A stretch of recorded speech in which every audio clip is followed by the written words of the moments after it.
बिस्मिल्लाहिर्रहमानिर्रहीम। 9th class हमने exercise 2.4 start की हुई है। इसका लास्ट क्वेश्चन नंबर 3 चल रहा है। उसके 2 शॉर्ट क्वेश्चन रह गए हैं, वो देख लें, फिर हम नया टॉपिक स्टार्ट करेंगे। देखें, ये 2 शॉर्ट क्वेश्चन हैं, ये लॉन्ग में नहीं आते और दोनों में तकरीबन एक सी चीज़ वो बता रहा है। जैसे कि ये देखें, इसका थर्ड पार्ट, क्वेश्चन नंबर 3 का third part, 5 raise to power 2 और फिर 2 की पावर है 3, डिवाइड इधर 5 की पावर 2 और फिर होल पावर बाहर है 3। अब देखें, यहाँ वो सिर्फ आपको ये कंफ्यूज कर रहा है, आपको चेक करने के लिए कि क्या आपको लॉज ऑफ एक्सपोनेंट की समझ है, उसका कॉन्सेप्ट पता है, किस तरह से पावर्स को डील किया जाता है। तो देखें, यहाँ पर 5 की पावर 2 है और फिर 2 की ऊपर पावर 3 है। यहाँ 5 की पावर 2 है लेकिन फिर होल पावर 3 है। अब है तो वही 3 चीजें, 5 2 3 5 2 3, लेकिन इन सब की पोजीशन उसने चेंज की है। ठीक है, तो देखें, हमने वही लॉज लगाने हैं एक्सपोनेंशियल। तो देखें, इसमें 5 की पावर 2 और फिर 2 की पावर 3 है, तो 2 की पावर 3 खोल लें। 2 2 जा 4, 4 2 जा 8। ठीक है ना, 2 की पावर 3 खोलें तो क्या आता है 8। ये हमने 8 लगा दिया। डिवाइड, अब 5 की पावर 2 है और फिर बाहर पावर 3 है, तो पावर की पावर हो, होल पावर हो, तो पावर्स मल्टीप्लाई होती हैं, तो यहाँ मल्टीप्लाई होगा। ये 5 की पावर 8 डिवाइड यहाँ 5 की पावर 3 टू द 6। ठीक है, ये पावर की पावर है, मल्टीप्लाई होगी, तो ये 6 हो गई। अब सेम बेसिस हैं और डिवाइड हो रही हैं, तो फिर छोटी बेस बड़ी बेस के पास जाएगी। ठीक है ना, इसको हम यू पहले लिख लेते हैं, 5 की पावर 6 डिवीजन फॉर्म में। अब सेम बेस डिवाइड हो रही है डिफरेंट पावर के साथ, तो छोटी पावर माइनस होगी बाहर बड़ी के पास जाके, तो 5 की पावर 8 ऊपर बड़ी है 8, ये 6 ऊपर जाएगी तो -6 हो जाएगी, और ये आंसर आ जाएगा 5 की पावर 2, बाकी 2 बच गई पावर, तो 5 का स्क्वायर खोल दे, 5 5 जा 25, ये हमारे पास इसका आंसर आ गया। ठीक है, इसी का 4 पार्ट देखें, वहां यहाँ तो बेसिस 5 की फॉर्म में दी गई ना, यहाँ अब उसने x लगा दिया है, चीज वही है, x की पावर 3 फिर बाहर पावर 2 डिवाइड x की पावर 3 और फिर 3 की पावर है 2। ठीक है, अब देखें वही बात है, सिर्फ कंफ्यूज कर रहे हैं, तो आपको कंफ्यूज बिल्कुल नहीं होना है, अपने कॉन्सेप्ट पर होल्ड रखें, अपनी समझ पर जो है वो ध्यान दें और सोचें कि ऐसी चीज हो तो हमें क्यों और कैसे करना है। तो ये देखें, ये बाहर पावर है एक और एक अंदर पावर है, तो पावर मल्टीप्लाई हो जाएंगी, x की पावर 3 मल्टीप्लाई 2 डिवाइड यहाँ 3 के ऊपर 2 है, तो x की पावर 3 का स्क्वायर यानी 3 3 जा 9, तो 9 पावर आ गई। ठीक है, अब है x की पावर, ये मल्टीप्लाई होके 6 डिवाइड ये x की पावर 9। अब इसको हम डिवीजन के फॉर्म में लिख लेते हैं, x की पावर 6 नीचे x की पावर 9। अब सेम बेसिस डिफरेंट पावर के साथ डिवाइड हो रही हैं, तो बाय दी लॉ छोटी पावर बड़ी के पास जाएगी, जहां भी है, ऊपर है या नीचे है, तो बड़ी नीचे है। अब हम इसको फिर नीचे लेकर आएंगे, ऊपर 1 हो जाएगा, x की पावर 9, तो पावर 6 छोटी है वो नीचे आएगी तो माइनस हो जाएगी। ठीक है, तो ये हो जाएगा 1 ओवर x की पावर 9 में से 6 निकाल दें 3, तो हमारे पास आंसर आ जाएगा 1/x क्यूब। राइट, ये हमारे पास इसका आंसर आ गया। तो ये लास्ट 2 शॉर्ट क्वेश्चन थे, इनमें से भी एक शॉर्ट क्वेश्चन लाजमी आता है। तो ये हमारा आज एक्सरसाइज 2.4 कंप्लीट हो गई है। नेक्स्ट हमारे पास जो टॉपिक है ना, वो है कॉम्प्लेक्स नंबर का। देखें, कॉम्प्लेक्स नंबर क्या है, ये कैसे बना, क्यों इसकी जरूरत पेश आई, ये एक कहानी है, इसको आप हिस्टोरिकली देखें। हम शुरू से रियल लाइन सुनते आ रहे हैं, रियल नंबर्स सुनते आ रहे हैं, जिसमें पॉजिटिव नंबर भी हैं, नेगेटिव भी हैं, अंडर रूट वाले नंबर्स भी हैं, फ्रैक्शनल भी हैं, प्राइम भी हैं। सबसे बड़ा सेट यानी हमारे पास अभी तक रियल नंबर्स का सेट था। लेकिन एक प्रॉब्लम ऐसा हुआ कि कुछ साइंटिफिक सब्जेक्ट्स में जो सॉल्यूशंस आए ना, वो इस तरह की फॉर्म के आए कि उनका आंसर जो है वो रियल नंबर्स के सेट में नहीं मिला। ठीक है, देखिए मैथ को क्वीन ऑफ साइंस कहा जाता है, यानी queen of all the science subjects. तमाम साइंस सब्जेक्ट्स के जो न्यूमेरिकल प्रॉब्लम है वो मैथमेटिकली मैथ ही सॉल्व करता है। ठीक है ना, तो सारे प्रॉब्लम्स का हल देना था। अब किसी भी साइंस सब्जेक्ट्स में कोई ऐसा सोल्यूशन आ गया कि जिसमें एक्स स्क्वायर प्लस कोई भी पॉजिटिव नंबर, सपोज 2 है या 1 है, कुछ भी, इक्वल टू 0, यानी एक्स स्क्वायर और इक्वल टू, जब हम इसको सॉल्व करते हैं तो एक्स की वैल्यू निकालनी होती है ना, तो ये उधर जाएगा, -1 हो जाएगा। अब हमें x का सोल्यूशन निकालना है, तो x इक्वल अंडर रूट लेंगे स्क्वायर खत्म करने के लिए, तो -1 का अंडर रूट।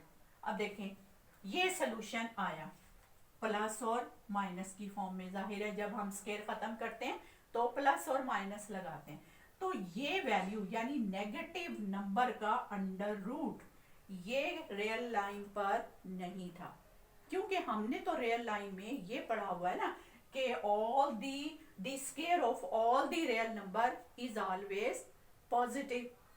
चाहे पॉजिटिव हैं चाहे नेगेटिव नंबर हैं, उनके स्क्वायर हमेशा पॉजिटिव होते हैं। ठीक है ना, ये देखें -3 का स्क्वायर ले लें 9 आएगा, +3 का स्क्वायर ले लें 9 आएगा।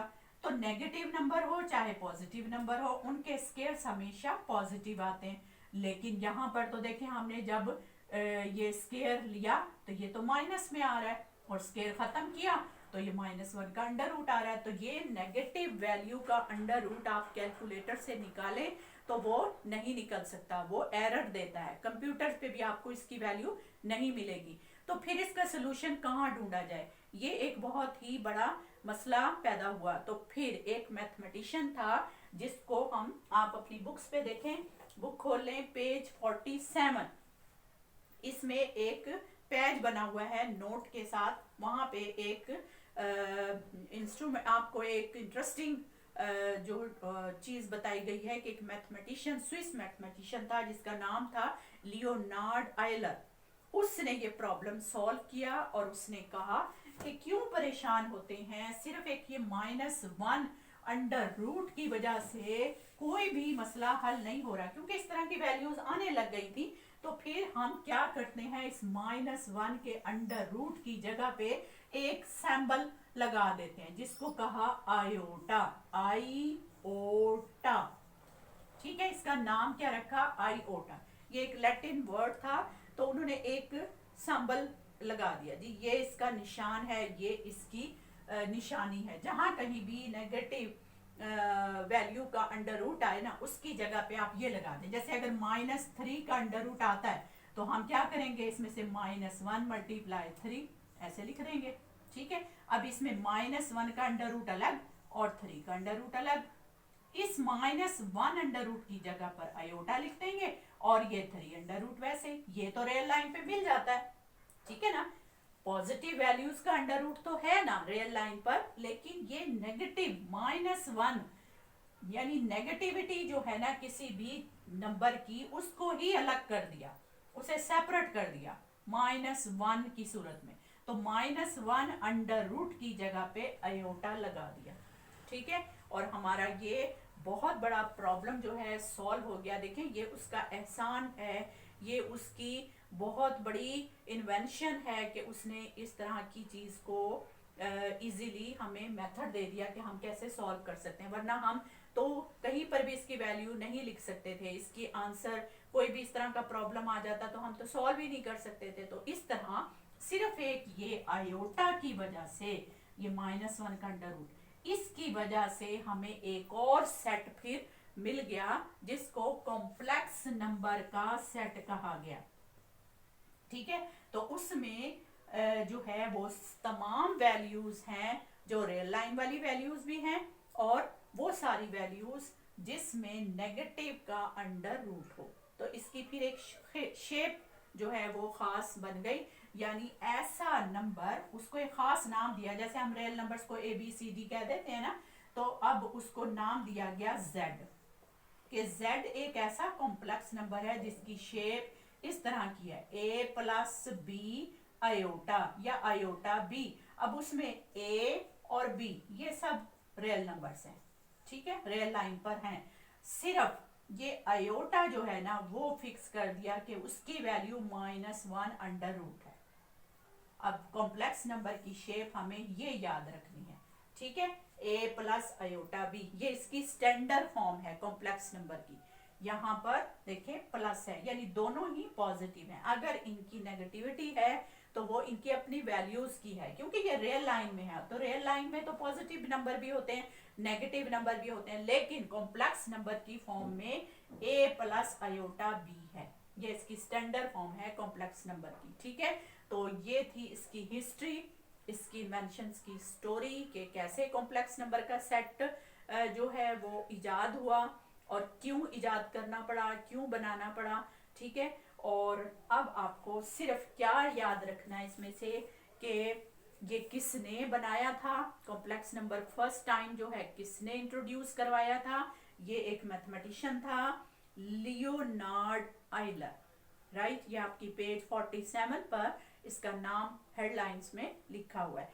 इसने ये वैल्यू सबसे पहले कॉम्प्लेक्स नंबर की हमें बताई थी, ठीक है। फिर आपको इसकी डेफिनेशन याद करनी है जो आपकी बुक में है। A number of the form z a plus iota b where a b belong to set of r, iota is equal to -1 under root is called the complex number. It is denoted by ये capital C या इसको करली C भी आप कहते हैं, ठीक है। इस तरह से आपके पास ये कॉम्प्लेक्स नंबर का टॉपिक अब स्टार्ट हो रहा है। हमारे इस चैप्टर में जो है 2 पार्ट थे, एक था रियल नंबर का पार्ट और दूसरा था कॉम्प्लेक्स नंबर का पार्ट। रियल पार्ट हमने सॉल्व कर लिया है, ठीक है। अब हम इसका कॉम्प्लेक्स पार्ट शुरू करने जा रहे हैं। तो इसकी थ्योरी जो है आपने अच्छे तरीके से देख लेनी है। सबसे पहले डेफिनेशन कॉम्प्लेक्स नंबर की, फिर जो ये कॉम्प्लेक्स नंबर्स हैं यानी ये आयोटा जो है, सबसे पहले तो आयोटा की पावर सॉल्व करना आपको देखनी है। कैसे? ये सिंगल आयोटा की वैल्यू है -1 अंडर रूट। अब मैं अगर इसका स्क्वायर ले लूं तो -1 अंडर रूट का स्क्वायर, ये स्क्वायर और अंडर रूट आपस में कैंसिल हो जाते हैं, यानी आयोटा का स्क्वायर इक्वल होता है -1 के। जब हम आयोटा का क्यूब लेते हैं यानी इसकी पावर 3 लेते हैं तो हम क्या करेंगे, इसमें से एक आयोटा अलग कर लेंगे, आयोटा का स्क्वायर अलग कर लेंगे। आयोटा के स्क्वायर की वैल्यू हमें याद हो जानी चाहिए कि वो -1 होती है, ठीक है। फिर हम क्या करेंगे, आयोटा अलग, आयोटा स्क्वायर की वैल्यू क्या है -1, और फिर ये -1 आयोटा से मल्टीप्लाई होगा तो आ जाएगा माइनस आयोटा, यानी आयोटा का क्यूब जो है ना वो इक्वल है आयोटा के, ठीक है। इसी तरह से आयोटा की पावर अगर 9 है तो हम क्या करेंगे, इसमें से आयोटा एक पावर अलग, आयोटा का की पावर 8 अलग, यानी जो रियल इवन पावर है ना वो अलग कर लेंगे। तो आयोटा सिंगल अलग, आयोटा का जो पावर 8 हमने अलग की है उसको हम स्क्वायर की पावर 4 ले लेंगे, क्योंकि 8 है पावर 8 है तो 8 जो है वो 2 का मल्टीपल है, ठीक है। फिर ये आयोटा और ये स्क्वायर जो है ये -1, फिर पावर 4। अब 4 यानी इवन नंबर और नेगेटिव नंबर की पावर जब इवन हो तो वो पॉजिटिव हो जाता है, ठीक है। तो ये आयोटा आ गया, ठीक है। तो इसलिए इनकी पावर्स को, इंटरनल पावर्स को सॉल्व करना ये आपको अब सीखना है। सबसे पहले हम इसकी एक्सरसाइज नेक्स्ट करेंगे जिसमें हमने इंटरनल पावर्स इसकी जो है कॉम्प्लेक्स नंबर की वो हमने सॉल्व करनी है, ठीक है। दूसरी हमने कॉन्जुगेट, एक डेफिनेशन भी है ये और ये एक मेथड भी है कि कॉन्जुगेट कैसे निकालते हैं, यानी कॉम्प्लेक्स नंबर अगर आपके पास z है जिसकी स्टैंडर्ड फॉर्म क्या है a प्लस आयोटा b, तो इसका कॉन्जुगेट इसके ऊपर छोटा सा ऐसे बार लगा देना है, तो ये a प्लस आयोटा b, इसके ऊपर भी बार। अब इसमें हमने क्या करना है कि ये जो आयोटा के साथ वाली वैल्यू है इसको क्या कहते हैं इमेजिनरी पार्ट, और जिसके साथ आयोटा नहीं है उसको कहते हैं रियल पार्ट। तो हमने सिर्फ इमेजिनरी पार्ट का साइन चेंज कर देना है, अगर प्लस है तो माइनस कर देना है, और अगर माइनस है तो प्लस कर देना है। ये हो गया आयोटा बी।